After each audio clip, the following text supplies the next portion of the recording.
what are some of the difference between being in a super group with so many other creative people who have other different ways of working versus running your own band like Smash Mouth? I think one of the things that I'm noticing and that we're all noticing, especially the ones of us that had some sort of success, is that we went from traveling around the world on buses and jets to being in our cars and rented vans and trailers and sleeping on floors and things like that. It's kind of like we pushed a huge reset button and we're back in high school or like in our early 20s, driving around the country in our parents' cars, trying to get record deals and, trying to earn fans and things like that. That's one of the things that I've been noticing lately. And it's really fun. It's like there are no prima donnas in this band. Nobody's precious about, sleeping on a couch or whatever. It's like, it's actually kind of fun, to hit that button.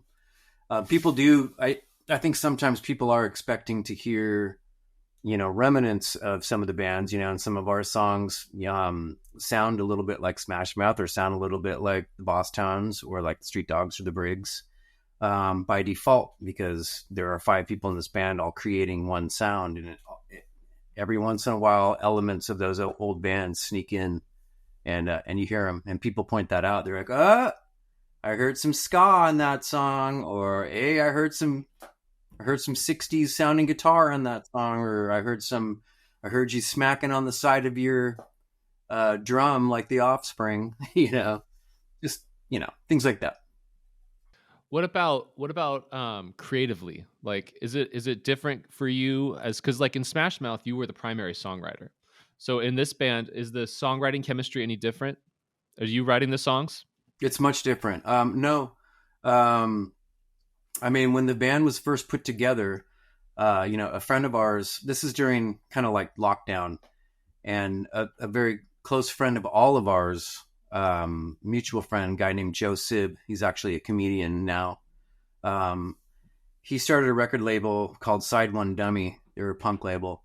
And he gave me a call one day. He's all, hey, he's like, what are you doing? And I said, nothing. He's like, Dickie Barrett, right? I'm all, yeah. He's like, he's not doing anything either. And Pete Parada from The Offspring? I'm like, not yet. And he's like, you guys should, throw some ideas around and just like do a little, COVID lockdown band, long distance band. And that's kind of how it started.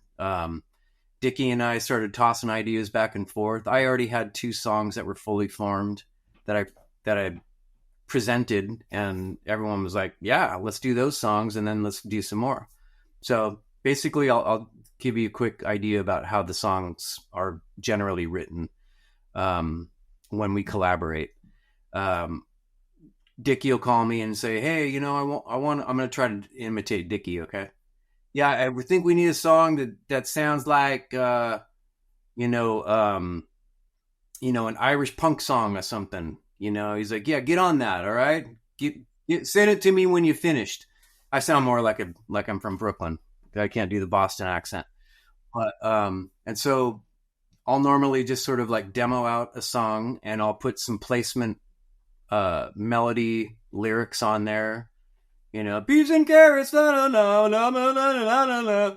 And then he'll fill in the blanks. And then he's also very good at, arranging songs and, what should happen here and, peaks and valleys and things like that. And so we'll just work together on it. And then we normally will, I'll send that to Pete Parada, who has an amazing studio, and he'll put his drums down, and I'll send that to Johnny Rio, and he'll put his bass down. I'll send that to Joey Briggs, and he'll put his guitar, and everyone will put vocals on it, send it back to me. And I assemble everything and sort of, produce it, get it roughly mixed, and then we send it to a friend of ours named TJ Rivera to mix everything.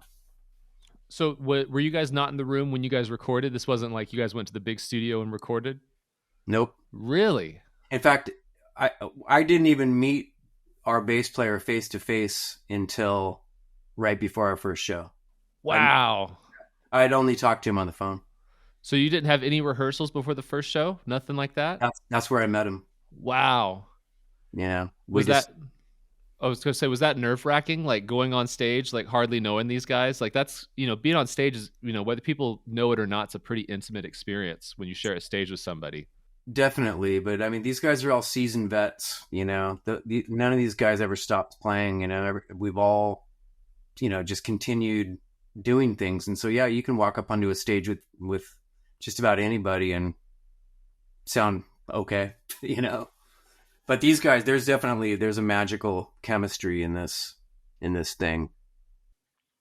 Yeah, and it's really interesting too because the there is I'm really surprised that it isn't you guys weren't all in the room because it does have a very live feel to it, and it feels, I mean, it's in your face. And usually when you do remote recording, sometimes you lose a little bit of that, but it sounds like everyone's just on their game. And just, I mean, obviously the musicianship's really high. You guys are all, like you said, seasoned vets, but I'm actually really surprised though that it has that remote recording feel. And this is coming from someone who does remote recording all the time. So it's really well done.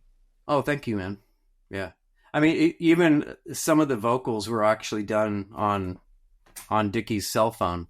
He is just like, amazingly enough, as someone who's made a living at his voice, using his voice as an announcer for Jimmy Kimmel, being the front man for the Mighty Mighty Boss Tones.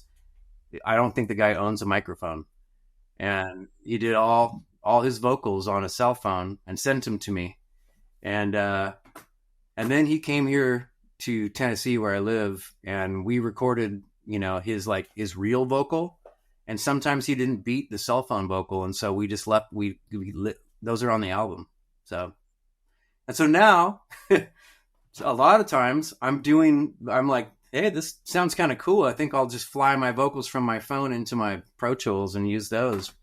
Kind of weird. That's amazing. That's incredible. I love it. Yeah. That's so punk rock. No, It's absolutely. just use what you have.